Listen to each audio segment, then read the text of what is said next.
Good morning, everybody, and welcome to the Recovery Classroom. My name is Drew. I'm an alcoholic, and today, by the grace of God, I'm a recovering alcoholic, and I cannot be any more grateful. I want to stop and wish our good friend, Bigfoot, a very happy birthday. Here he is, knocking another year out of the ballpark of becoming sexier. And we didn't think that was even possible. He didn't think it was possible that he could become any sexier than what he already is. But man, here he is killing it, and so we're very proud of him. Josh, we just wanted to say we love you, we're proud of you, and wish you a very, very happy birthday. I want to use that as a segue into acceptance. See, Josh is probably still struggling with accepting the fact that he's another year sexy, but that's what I wanted to talk about. That's a topic that came in actually the other night at Crosstalk on Friday that we didn't have a chance to get to. Not talking about Josh's sexiness, of course, but talking about acceptance. That was one of the problems I had, biggest problems I had. I had been very successful in my professional life, my personal life. Every goal that I'd ever set out to accomplish, I had damn near accomplished every single one, I think. And so there was a certain amount of pride, or as shared last night, false pride. But I struggled at the fact that I just could not control my drinking. I used to always say I never had a drinking problem, I had a management problem, I had a discipline problem. And so I'd tell my wife and my friends and my family, just you sit back and watch. I've got it this time. I've got it. Let me show you how well I can control my drinking. And every time I proved myself wrong. And I just couldn't accept that. I could not accept that the actual act of picking up a bottle of something and pouring it down my throat, that I could not control that. It was just the hardest thing for me to accept. Last night, the person shared that, they had accepted the fact that they were an alcoholic. They just didn't want to stop. And that was that's another way that we can look at acceptance too. You may accept the fact you're an alcoholic or a drug addict. You just don't want to stop. For me, the first 6 months, probably the first half of 2021, I was beat into submission, if you will, by my alcoholism. I didn't have a choice, because at that point I realized I had no control. I had to accept the fact I was an alcoholic. So by the time I came back in the rooms of 2021, midway through 2021, I'd already accepted that. Kind of to our friend's point last night, he had accepted the fact that he was an alcoholic before he came in the rooms. He just didn't want to stop. When I came back into the rooms, I didn't know how to stop. I knew I needed to stop. I knew I wanted to stop. I just didn't know how to, because I'd already tried everything. And I had to be willing to accept help. I had to be willing to accept advice and suggestions from people who had already solved their alcoholic problem, if you will. I had to accept the fact that a lot of the problems that I was beginning to face, even to this day, were a direct result of my actions of my decisions that I made when I was in active drinking, active alcoholism. We don't just become accepting once. We have to stay willing to accept things. We have to stay willing to accept the fact that we can't control other people, other situations, other scenarios that may be playing out in our lives. We may not get that relationship back. We may end up losing our job. We may end up having these things happen that we just can't control. So it's not like you can just become accepting once and then stop throughout your recovery pathway. You have to maintain that willingness to consistently be accepting of things that you can't control. Isn't that what we have the serenity prayer for, after all?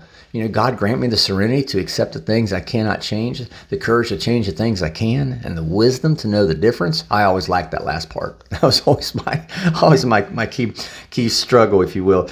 When I accept a situation, even though I may not like it, my acceptance of that situation allows God to continue working in my favor. And what I mean by that is sometimes we can short circuit, or we're enough to screw up God's goals for us in our lives. You hear us always say, get out of your own way, right? Well, there will be times that we'll look up and see ourselves in a situation and we go, oh man, I just don't want to accept that. Well, I don't want to accept the fact that I can't control this situation, or I can't control this person, or I can't control what they said about me.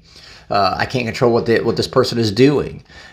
We just can't accept that. Well, that in some cases can actually hinder us. And what I mean is that prevents God from passing on the miracle to us. See, we just always see what's right in front of us. We don't always have the vision or the insight to see what's going on behind the scenes. And that's usually where God's, moving those mountains for us, so to speak. That's where God's usually making his miracles happen. And we'll see a situation that we want to control and we just can't. And then next thing you know, we get frustrated. We end up going back out and drinking again or drugging again because we couldn't accept that situation. We couldn't accept that scenario that we may not have liked. And a gentleman last night in the crosstalk meeting, he made a strong point, and he's 100% right. Acceptance doesn't mean we have to like it. We may be in a situation, and I can't tell you how many situations I've been in the last 3 years that I just didn't like, but I had to accept it because there's nothing I could do about it other than say, God, time for you to step up to the plate. You're going to have to knock this one out of the ballpark. And time again, he did. But see, when we don't accept certain things, when we don't accept those things that we can't control, we start trying to control them, or we end up going back out and drinking again. We sell ourselves short. We stop God. We put a roadblock in God's path from giving us the miracle he's trying to give us. Right? He's trying to work in our favor, and he may position elements on our chessboard of life, if you will, that we look at and we say, oh, what? I can't accept this. This is not fair. Or I can't believe they said that about me. Or I can't believe they did this about me. He's allowing these things to be positioned so he can maneuver the pieces of our lives to bless us. And whenever we don't accept these things that he's put in front of us, we don't accept it, we end up screwing up his grand design for our lives. At the end of the day, I believe that God's just trying to bless us. I believe that God didn't put us here for us to be miserable. He put us here so we could enjoy our lives, and he wants to give us these blessings, but we end up selling ourselves short, and it all starts with a willingness to accept the things I cannot change and the courage to change those things that I can. So again, acceptance is key. It's not just something you could do once and then be done. I accepted the fact I'm an alcoholic. Okay, I don't have to accept anything else. No, you're going to have to accept, that you can't control people. You can't control what other people say, do, or think. But you can control what you do, say, or think. And again, you have to accept the fact that you're going to be put into situations that you just you don't have any power. It's a power struggle, if you will. And I was, that's so true for me. I wanted to control everything, every aspect of my life. And now I just, I finally was able to turn it over and say, God, I'm willing to let you take control. I will do what I can. I will, change those things that I can, that I know that I can change. I will do the things that I know I can do to help move me forward in this situation. But at the end of the day, Lord, you're the one in charge. You're the one that's going to have to make all these miracles happen, because I'm just a mere mortal. I can't make miracles like he can. So with that being said, I'll let you guys go. Again, Josh, we want to wish you a very happy birthday, and congratulations on another year of being sexy AF, as you like to say. So, folks, thank you guys for letting me come in and share 5 to 10 minutes of your day with you. You guys absolutely keep me sober, and I could not be any more appreciative. If you have a topic you'd like to hear discussed, feel free to drop it in the Recovery Classroom private group Facebook page. We maintain anonymity there, so you can just drop in your topic. There's a whole slew of us, Bigfoot included, that we'll take a look at, see what we can do. You can email me directly, Drew, D-R-E-W, at recoveryclassroom.org, and I'll take a look at your topic and see what we can do. We have Crosstalk this Tuesday night, 7 o'clock, Pete Ridge United Methodist Church. So if you've never been to a Crosstalk meeting, come on down, hang out with us. It's always a lot of fun. We'll be talking again soon. Remember, guys, you can't get drunk if you don't take that first drink.